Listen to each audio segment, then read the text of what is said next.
So I've had a request to do a MAC starter kit. Now I know some of this will be kind of irrelevant to a lot of you guys if you've been purchasing MAC for a long time, or if you already have a big collection or whatever, but I know that a lot of people that watch the videos here on YouTube are just starting out in makeup, and I mean, the first time you go to MAC, it can actually be like pretty scary. Like, I know especially in the UK a lot of the makeup artists aren't that friendly, so it's kind of good to go in with an idea of what you want to get before you kind of go in and talk to them or whatever. So it's definitely worth thinking about what you buy before you go in there, because obviously it is quite expensive.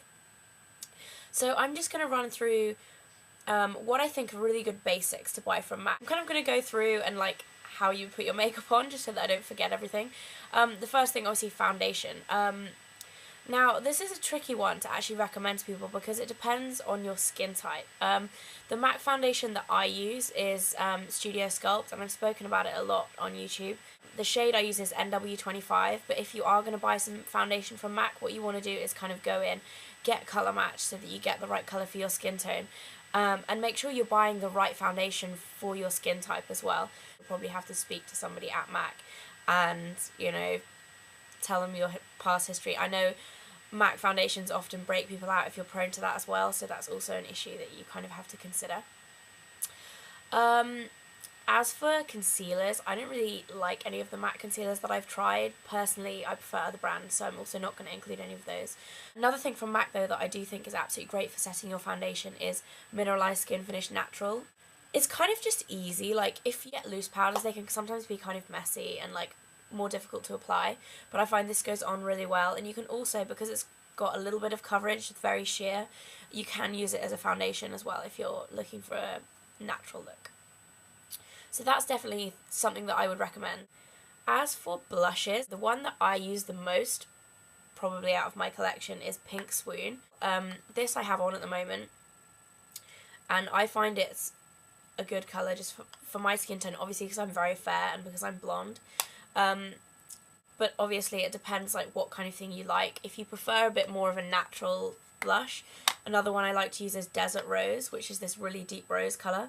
This is actually very, very pigmented, so you need a tiny bit. Like, if you put on too much, it's a crazy, crazy colour. It can actually look very natural when you have it on because it's kind of like a more red, kind of rosy flush, whereas obviously bright pink is not a natural colour that you're going to achieve on your cheeks.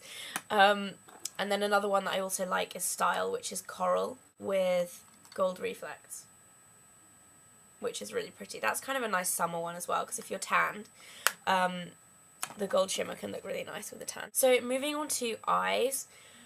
Now, MAC eyeshadows, like, it's something that you can go into the shop and you can be totally, like, amazed by the array. Obviously they have so many, and you go in and often I find I just go for the prettiest looking ones and think, oh, that's so nice, I've got to have it, and then I end up never ever using it. I've picked out 4 that I think are really great to start off an eyeshadow collection that you'll actually use a lot. Now, I've chosen these 4, like, they don't all 4 kind of go together that well, but I've chosen them for a reason. There's 2 day colours and then 2 to create a smoky eye, which is pretty much the most desired makeup look as far as I know. Like, everyone's like, oh, how do I do a smoky eye, that kind of stuff.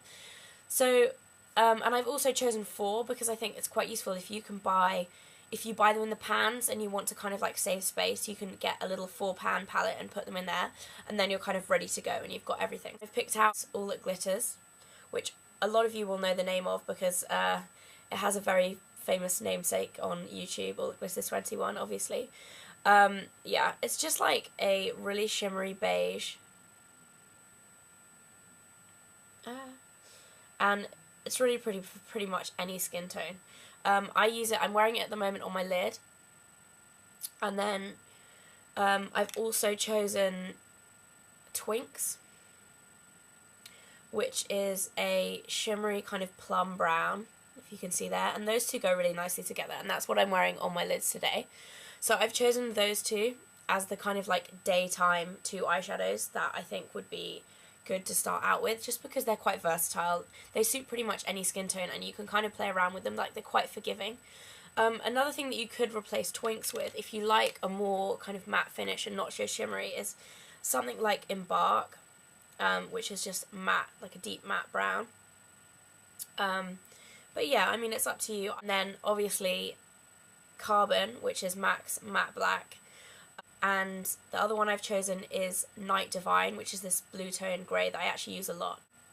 You can see them all next to each other there, so that's kind of how they would look. But I think it's really good to start with those 2 day and 2 nighttime colours, and then you can add brights to your collection at a later date. Another thing that I would recommend picking up is a paint pot. I would actually recommend Bare Study, just because this colour, it works as a base, it works as like a lid colour, and it also works as a highlight. It's such a pretty colour. Like, if you can see there, that is blended in so that it's like just a highlight, but then if you apply it more thickly, you actually get a more dramatic colour like that. Yeah, so I definitely recommend that. I mean, if you have a more, like a deeper or more yellow toned skin tone, Rubenesque is also really pretty, or Soft Ochre, whichever one kind of like grabs your attention in the shop. But for me, Bare Study is definitely my favourite and one that I would recommend getting first. As for eyeliner, like MAC's basic black eyeliner, their Eye Kohl and Smolder, I recommend because it's just really, really easy to apply. It's really soft, easy to put in your waterline. Right, so lip products. I've chosen 1 lipstick and 1 lip gloss. Obviously it depends like what kind of look you want to go for, but I would say a good combination for like a neutral lip is what I'm wearing at the moment, and that is Hue lipstick, which is a neutral pink. And then Pink Carrot or Pinkarat, I don't know how to say this, but I'm going to call it Pink Carrot, is a kind of rosy pink with gold shimmer in it. Yeah, so I think these two make a really nice combination. Like so. If you're looking for something a little bit darker, say if you're not as fair as me, a similar kind of combination of the two would be Viva Glam 5 lipstick, and then Viva Glam 6 lip gloss. If you look at those two, they're a little bit more kind of rosy, a little bit deeper colours. There's Viva Glam 5, and that's Hue there. You can kind of see like the effect it has. It's a little bit darker. So if your lips are a little bit more pigmented, going for such a like light colour might not be for you. But I think they're a good place to start because, I mean, neutral colours that you can wear every day and that you'll actually get to experience what the product is like, see what MAC lip gloss is like, what MAC lipstick is like, and actually get use out of it before you spend money on buying unusual colours that you wouldn't usually wear. So yeah, the last thing is brushes.